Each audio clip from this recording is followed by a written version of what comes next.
Good morning everybody.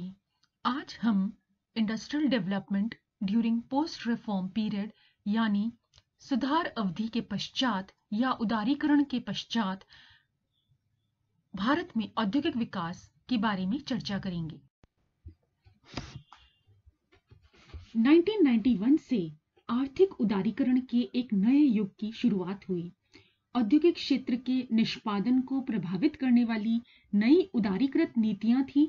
औद्योगिक नीति में व्यापक उदारीकरण, लाइसेंसिंग से अधिकतर उद्योगों की मुक्ति, कार्यकारी नियमों व नियंत्रणों में सरलीकरण, सार्वजनिक क्षेत्र के लिए आरक्षित उद्योगों में कमी की गई, फिर निजी क्षेत्र के लिए अधिकतर उद्योगों के द्वार खोल दिए गए, सार्वजनिक क्षेत्र के उद्यमों में विनिवेश की प्रक्रिया चालू हुई, फिर घरेलू औद्योगिक क्षेत्र में विदेशी निवेश को भागीदारी को बढ़ावा दिया गया, व्यापार व विनिमय दर नीतियों में उदारीकरण की नीति अपनाई गई, सीमा शुल्कों, उत्पाद शुल्कों, आयकर तथा निगम कर की दरों में कमी लाई गई। ये सब परिवर्तन उदारीकरण के जो दौर है उसमें लाए गए।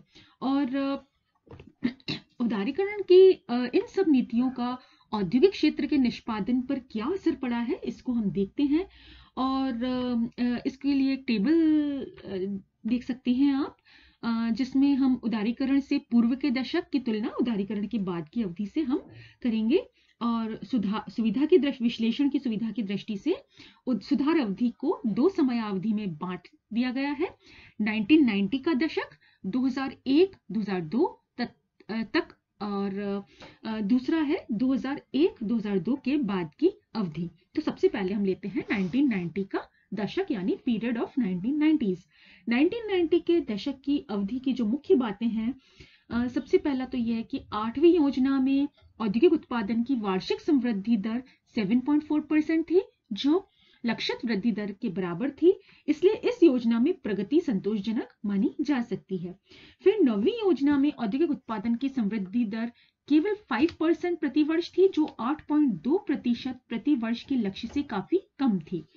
और इसका इस तरह से देखिए 1990 के दशक के उत्तरार्ध में औद्योगिक क्षेत्र का जो निष्पादन है, परफॉर्मेंस है, अत्यंत असंतोषजनक था।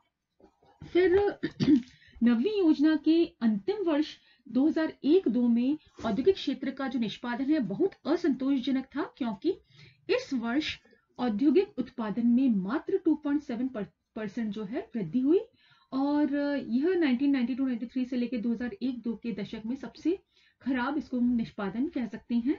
और सुधार अवधि में 9वीं योजना के अंत तक देखिए 2001-2 तक औद्योगिक निष्पादन में काफी उतार चढ़ाव थे, अर्थात औद्योगिक विकास सतत रूप से नहीं हुआ। और इसके फलस्वरूप देखिए जो है 1990 के दशक में असंतोषजनक जो औद्योगिक निष्पादन था, उसके बहुत सारे कारण रहे हैं। तो कारण भी हम देख लेते हैं कि क्या कारण रहे हैं 1990 के दशक में जो असंतोष, जो अनसेटिस्फैक्टरी परफॉर्मेंस रहा इंडस्ट्रियल सेक्टर का। तो सबसे पहला कारण तो था विदेशी प्रतिस्पर्धा, एक्सपोजर टू एक्सटर्नल कंपटीशन। तो योजना आयोग के अनुसार 7वीं योजना की तुलना में 8वीं योजना में कम औद्योगिक समृद्धि दर का ये प्रमुख कारण था, जिसमें 1991 से पहले 4 दशकों तक औद्योगिक क्षेत्र आंतरिक व बाह्य सभी प्रकार की प्रतिस्पर्धा से पहले तो देखिए संरक्षित था, परंतु 1991 के बाद क्या हुआ, आयातों के उदारीकरण की नीति के कारण तथा आयात शुल्क में तेज कटौती के कारण उसे एकदम से विदेशी प्रतिस्पर्धा का सामना करना पड़ा। देश की औद्योगिक इकाइयां इस अचानक हमले के लिए तैयार नहीं थी, इसलिए उनकी प्रगति पर विदेशी प्रतिस्पर्धा का बुरा असर पड़ा। दूसरी बात जो है, कारण जो है असंतोषजनक 1990 के दशक में असंतोषजनक औद्योगिक निष्पादन का, वो है निवेश में कमी, स्लो डाउन इन इन्वेस्टमेंट। तो 1990 के दशक में औद्योगिक समृद्धि दर में गिरावट का ये एक कारण ये भी था, निवेश में कमी होना। और ये हम जानते हैं कि सार्वजनिक और निजी क्षेत्र में पूंजी निर्माण औद्योगिक विकास की गति को तेज करने में सहायक होता है। और परंतु अंतर्राष्ट्रीय मुद्रा कोष ने भारत सरकार को 1991 में जो मैक्रो इकोनॉमिक एडजस्टमेंट कार्यक्रम अपनाने को विवश किया, उसके परिणाम स्वरूप सार्वजनिक व्यय में भारी कटौती करनी पड़ी। चूंकि प्रशासनिक व्यय और सरकारी उपभोग व्यय में कटौती संभव नहीं थी, इसलिए सार्वजनिक व्यय में कटौती मुख्य रूप से सार्वजनिक क्षेत्र के पूंजी निर्माण कार्य में कमी द्वारा करनी पड़ी। चूंकि निजी निवेश भी सार्वजनिक निवेश की प्रवृत्तियों से प्रभावित होता है, इसलिए सार्वजनिक निवेश में कमी के कारण निजी निवेश पर भी बुरा प्रभाव पड़ा। तीसरा जो कारण था असंतोषजनक औद्योगिक निष्पादन का 1990 के दशक में, वो है आधारिक संरचना की खस्ता हालत, इंफ्रास्ट्रक्चरल जो कांस्टेंट है। औद्योगिक क्षेत्र के असंतोष, देखिए ये जो बिजली है, परिवहन है, व्यवस्था है, उसकी कमी, बिजली की बार बार कटौती, सड़कों की खस्ता हालत, बंदरगाहों पर माल उतारने चढ़ने में अत्यधिक विलंब, इन सभी कारणों से इनका देखिए औद्योगिक विकास पर बुरा असर पड़ा और उत्पादन की वास्तविक लागत में वृद्धि हुई। विदेशी उद्योगों से प्रतिस्पर्धा करने में देशीय उद्योगों इकाइयों को कठिनाई आई। फिर है विकास के लिए साधन जुटाने में कठिनाइयां। नेक्स्ट कारण है there were difficulties in obtaining funds for expansion. औद्योगिक विकास के लिए पूंजी बाजार का विकास आवश्यक है, आप सब जानते हैं, और क्योंकि ऐसा न होने पर निजी क्षेत्र के उद्यम अपने उद्योगों के विस्तार के लिए साधन जुटाने में सफल नहीं हो पाते। 1991 के बाद की अवधि में शेयर बाजार यानी स्टॉक मार्केट में दो बड़े घोटाले हुए, पहला 1992 में और दूसरा अप्रैल 2001 में। इन घोटालों के कारण निवेशकों का शेयर बाजार पर विश्वास उठ गया और प्राथमिक शेयर बाजार और स्टॉक एक्सचेंज दोनों में ही पूंजी के प्रवाह पर अत्यंत प्रतिकूल प्रभाव पड़ा। इसलिए उद्यमियों को अपने उद्योगों का विस्तार करने के लिए साधन जुटाना मुश्किल था। फिर नेक्स्ट कारण है जो अनसेटिस्फैक्टरी परफॉर्मेंस जो 1990 में इंडस्ट्रियल सेक्टर का रहा, वो है स्लगिशनेस इन एक्सपोर्ट्स, निर्यातों में शिथिलता। 1991 के बाद कई वर्षों में निर्यातों में बहुत कम वृद्धि हुई। इसके लिए बहुत से कारण उत्तरदायी हैं, जैसे अंतर्राष्ट्रीय बाजार में बढ़ती हुई प्रतिस्पर्धा थी, घरेलू उद्योगों की अधिक उत्पादन लागतें थी, वस्तुओं की गुणात्मक स्तर पर विदेशी वस्तुओं से प्रतिस्पर्धा करने में असमर्थता थी, फिर समय पर वस्तुओं का निर्यात नहीं कर पाना, ये सब कारण रहे। नेक्स्ट कारण है प्रशुल्क संरचना में विसंगतियां, जिसको हम एनॉमलीज इन टैरिफ स्ट्रक्चर कहते हैं। तो प्रशुल्क संरचना में भी देखिए विसंगतियां थी। 9वीं पंचवर्षीय योजना के अनुसार हम देख सकते हैं, जिनके कारण जहां जो देशीय उत्पादकों पर कर और शुल्कों पर अत्यधिक भार था, वहीं दूसरी ओर इन वस्तुओं का आयात बिना आयात शुल्क करने की छूट थी। इससे घरेलू उत्पादन क्या हुआ, हतोत्साहित हुआ। और इसके अलावा प्रशुल्क संरचना में विसंगति के कारण बड़े पैमाने पर पुरानी मशीनरी का सस्ती दरों पर आयात संभव हुआ। इसका भी घरेलू उद्योगों पर प्रतिकूल प्रभाव पड़ा। और एक और कारण जो रहा है unsatisfactory performance of industrial sector in 1990, वो है कॉन्ट्रैक्शन इन कंज्यूमर डिमांड, यानी उपभोक्ताओं की मांग में संकुचन।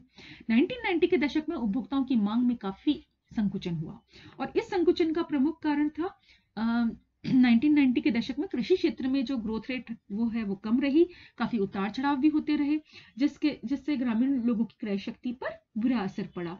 इसके अलावा ग्रामीण क्षेत्रों में 1990 के दशक में 1980 के दशक की अपेक्षा रोजगार कार्यक्रमों के माध्यम से भी कम संसाधनों का प्रवाह हुआ।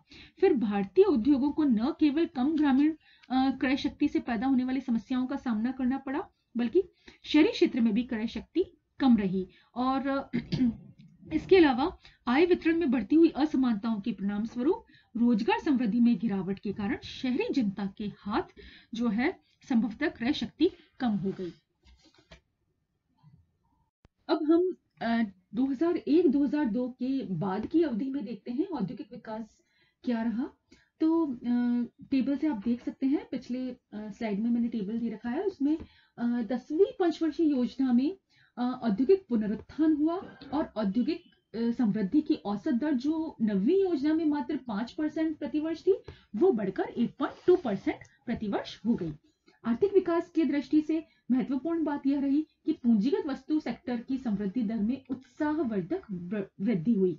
10वीं योजना में पूंजीगत वस्तु सेक्टर की जो समृद्धि दर है औसतन 14% रही तथा अंतिम वर्ष 2006-07 में देखें तो यह 18.2% थी। फिर पूंजीगत वस्तु सेक्टर में इस उत्साहजनक वृद्धि से कई उद्योगों में व्यापक अतिरिक्त क्षमता स्थापित करने में मदद मिली।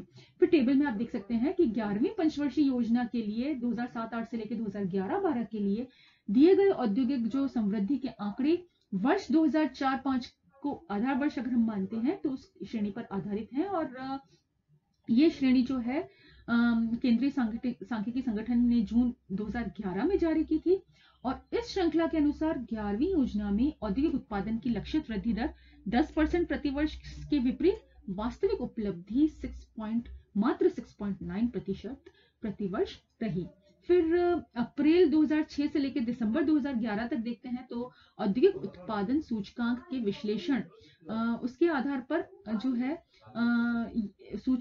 इसमें देखिए सभी मुख्य जो उद्योग समूह में देखिए इस अवधि के दौरान समृद्धि में अस्थिरता की स्थिति रही है। इकोनॉमिक सर्वे 2011-12 के अनुसार है और अप्रैल 2006 से दिसंबर 2011 के दौरान औद्योगिक उत्पादन की समृद्धि दर 7.2 से 20% के बीच में रही। इस अवधि में समृद्धि की दर की औसत 8.3% और देखिए रही और औद्योगिक उत्पादन के विभिन्न उद्योग समूहों में अस्थिरता के स्तर अलग अलग थे, परंतु सबसे अधिक अस्थिरता पूंजीगत वस्तु उद्योगों समूह और मध्यवर्ती उद्योग समूह में देखी गई। फिर औद्योगिक समृद्धि में तेज उतार चढ़ाव जो है खास तौर पर देखिए पूंजीगत वस्तु उद्योग तथा मध्यवर्ती वस्तु उद्योग में तेज उतार चढ़ाव से क्या हुआ, औद्योगिक जो है विरूपण पैदा हुए, इंडस्ट्रियल डिस्टॉर्शन पैदा हुए, अनिश्चितताएं बढ़ने लगी और अर्थव्यवस्था में स्फीतिकारी प्रवृत्तियां मजबूत हुई, इन्फ्लेशनरी टेंडेंसीज भी देखी गई। और 12वीं योजना के पहले 4 वर्षों में अगर हम देखें 2012 से 2016 में औद्योगिक क्षेत्र का जो निष्पादन है वो काफी अनसेटिस्फैक्टरी या असंतोषजनक रहा। 2012-13 में औद्योगिक क्षेत्र की समृद्धि दर मात्र 1.1% थी जो 13-14 में ऋणात्मक हो गई। 14-15 में इसमें थोड़ी वृद्धि हुई और 2.8% यह हो गई। फिर औद्योगिक क्षेत्र के असंतोषजनक निष्पादन का अगर हम कारण देखें तो प्रमुख कारण था निवेश गतिविधियों में होने वाली तेज गिरावट और बढ़ती हुई लागतें और गिरती हुई मांग के चलते निगमों की जो लाभ उत्पादकता थी उसमें भी कमी आई, जिससे फर्मों के जो निवेश निर्णय थे उन पर प्रतिकूल प्रभाव पड़ा। इसके अलावा अगर हम देखें तो बड़ी जो मेगा प्रोजेक्ट्स थे उनके कार्यान्वयन में भी देरी हुई, नई परियोजनाओं की संख्या में गिरावट हुई, पूंजीगत वस्तु उद्योगों के विकास पर भी इस तरह से प्रतिकूल प्रभाव पड़ा। टिकाऊ उपभोक्ता वस्तुओं की समृद्धि दर जो है वो 2012-13 में केवल 2% थी जो अगले 2 वर्षों में ऋणात्मक हो गई। और जैसे इकोनॉमिक अगर सर्वे अगर हम 2013-14 का देखते हैं तो उसमें है कि उपभोक्ता टिकाऊ वस्तुओं के घरेलू बाजार जो है वो सीमित है क्योंकि प्रति व्यक्ति आय कम है। दूसरा कारण है कोर उद्योगों जो कोर उद्योग हैं उसमें कई पूर्ति जो रुकावटें हैं उसका कोर उद्योगों को सामना करना पड़ा है। और 2015-16 में पूंजीगत वस्तुओं के उत्पादन में 2.9% की गिरावट हुई और इस तरह से देखिए 2010-11 से ही इन उद्योगों का प्रदर्शन भी निराशाजनक रहा और उपभोक्ता वस्तु का उत्पादन बढ़ा और जिससे इसका मेन जो कारण था कि कंज्यूमर गुड इंडस्ट्रीज जो है उसका थोड़ा बहुत उत्पादन इसलिए बढ़ा कि टिकाऊ उपभोक्ता वस्तु उद्योगों में उत्साहजनक वृद्धि हुई जिसने उपभोक्ता और गैर टिकाऊ वस्तुओं में होने वाली गिरावट की भरपाई की। और ये सब जो है 2001-2 के बाद की अवधि में हम देख सकते हैं ये इंडस्ट्रियल परफॉर्मेंस इंडिया में रही। Thank you.